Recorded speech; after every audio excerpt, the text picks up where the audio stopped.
Alors déjà, comme manuel de langue, on va en avoir un chez Bordas, qui sera donc le manuel d'allemand.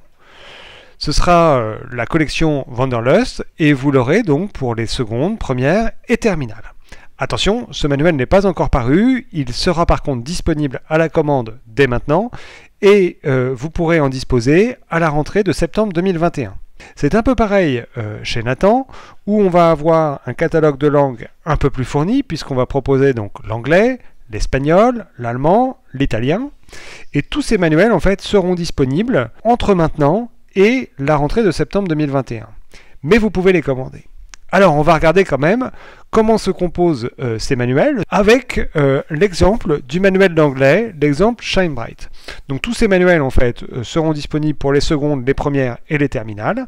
Et voilà à quoi ressemble en gros un chapitre du manuel d'anglais. Je vais vous montrer un petit peu le PDF du manuel et on va voir comment on retrouve les essentiels de ce manuel. Alors, vous voyez ici que nous avons une page avec du coup une illustration d'Harlem et puis la présentation du chapitre, une problématique. Eh bien, on retrouve l'intégralité de cette première page ici. Donc déjà, vous avez le titre, United Colors of Harlem. What makes Harlem such an inspiring neighborhood? Donc ça, c'est la problématique générale du chapitre. Vous avez ensuite le final task, et puis la photo. Et quand vous cliquez sur la photo, vous retrouvez en dessous l'explication de la photo. Donc vous voyez un petit peu comment est traduite, entre guillemets, cette page.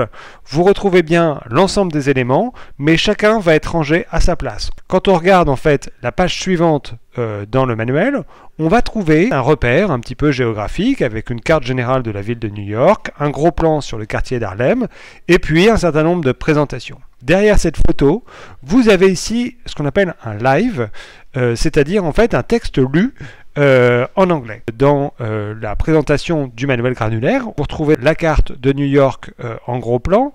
Ensuite, vous aurez le focus sur le quartier d'Harlem.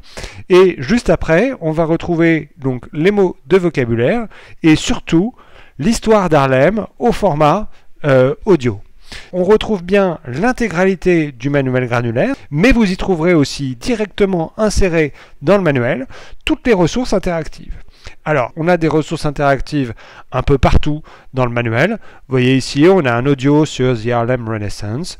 On a évidemment des textes, on va retrouver les illustrations. On retrouve en fait la totalité de notre manuel selon la catégorisation que propose le manuel papier. Vous retrouverez par exemple ici un film qui va nous permettre de comprendre immédiatement les différents présents qui sont possibles dans la langue anglaise. On a effectivement une trace ou quelque chose qui ressemble à ça à l'intérieur du manuel papier. Là, on retrouve notre petite animation, mais au lieu d'être comme ça dans un schéma assez compliqué, en fait là ça va être construit petit à petit pour que les élèves puissent bien se représenter les choses. Alors ce principe de découpage du manuel en ressources avec du coup un mélange d'écrit, un mélange d'audio, un mélange de film. On le retrouve totalement dans les différents manuels de langue. C'est le manuel granulaire, donc vous retrouvez bien l'intégralité du manuel papier enrichi des ressources interactives, et c'est ça qui va vous permettre en fait de faire un excellent travail, un excellent manuel.